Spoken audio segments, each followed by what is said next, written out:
10 years ago, yesterday, I had just finished teaching an amazing weekend experience called Wonders of Wealth. Right after my teaching partner and I, dear friend, we decided to go into the Red Rock. And I brought my journal.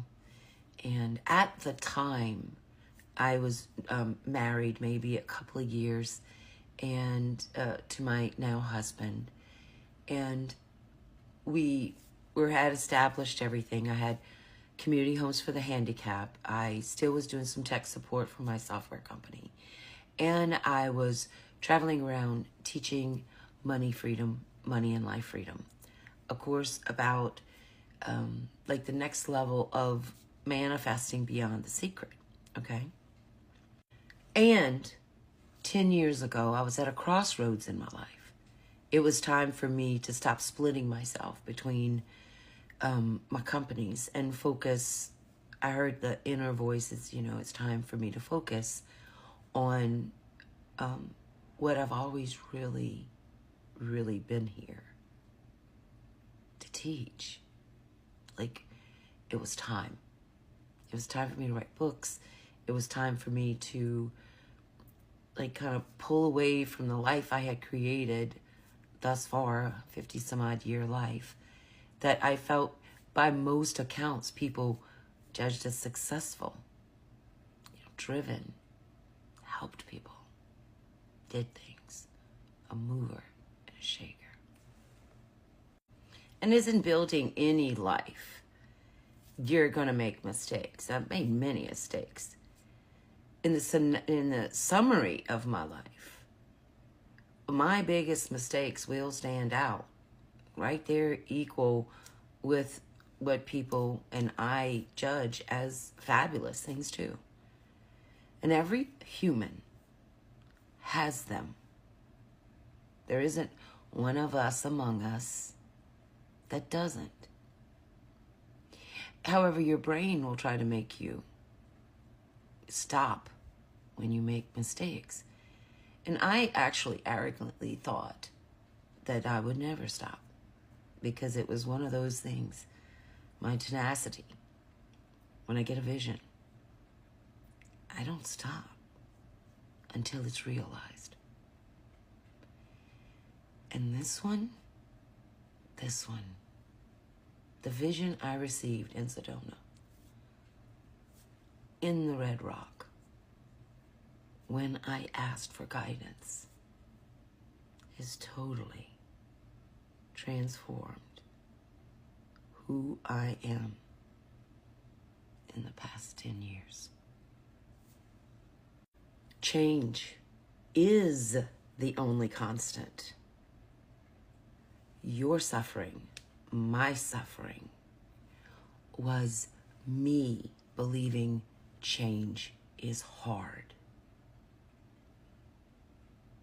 That's not one of the adjectives that the divine gives to change.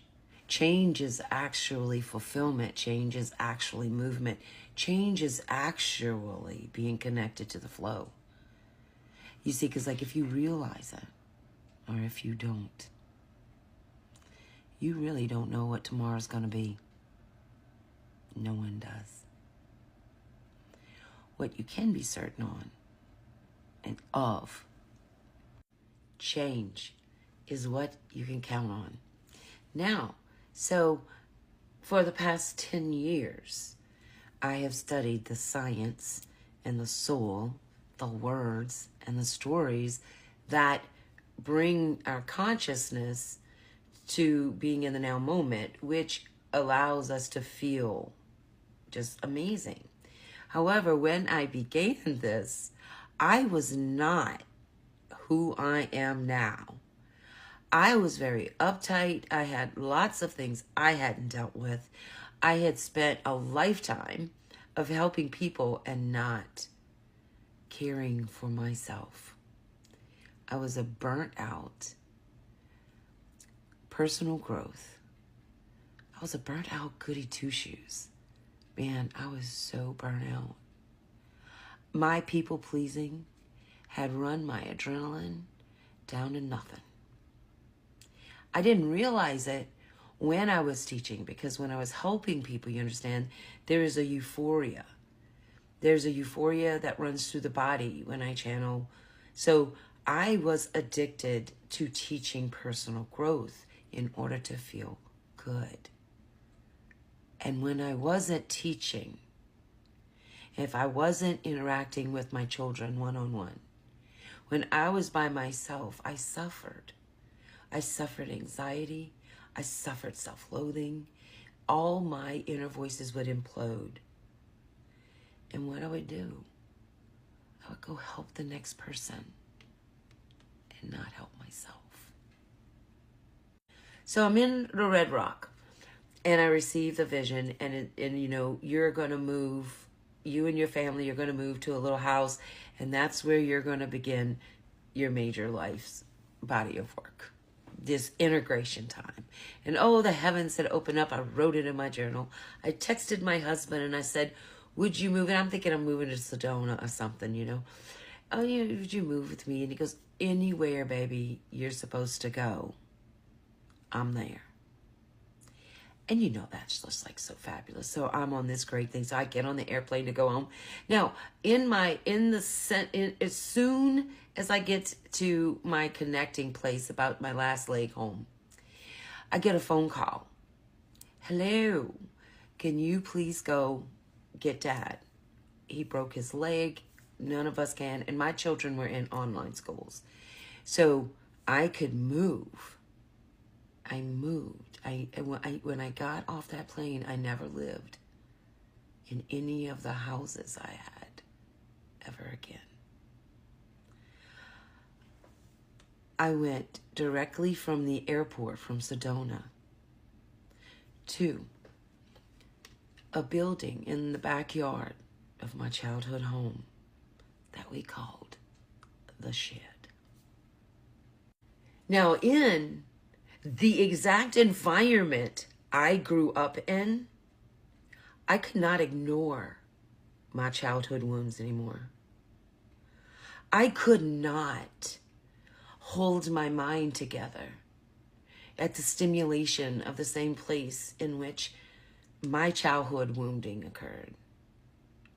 And I was living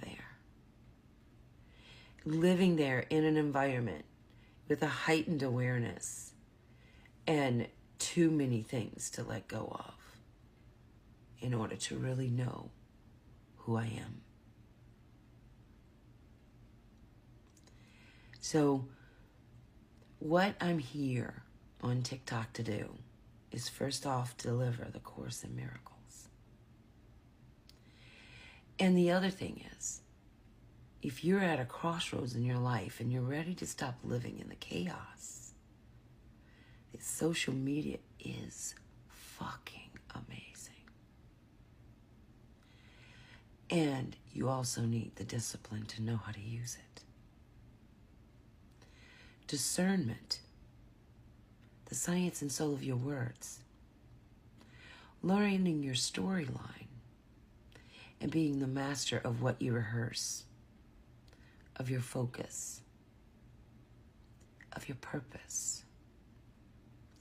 I am a master teacher of mystics.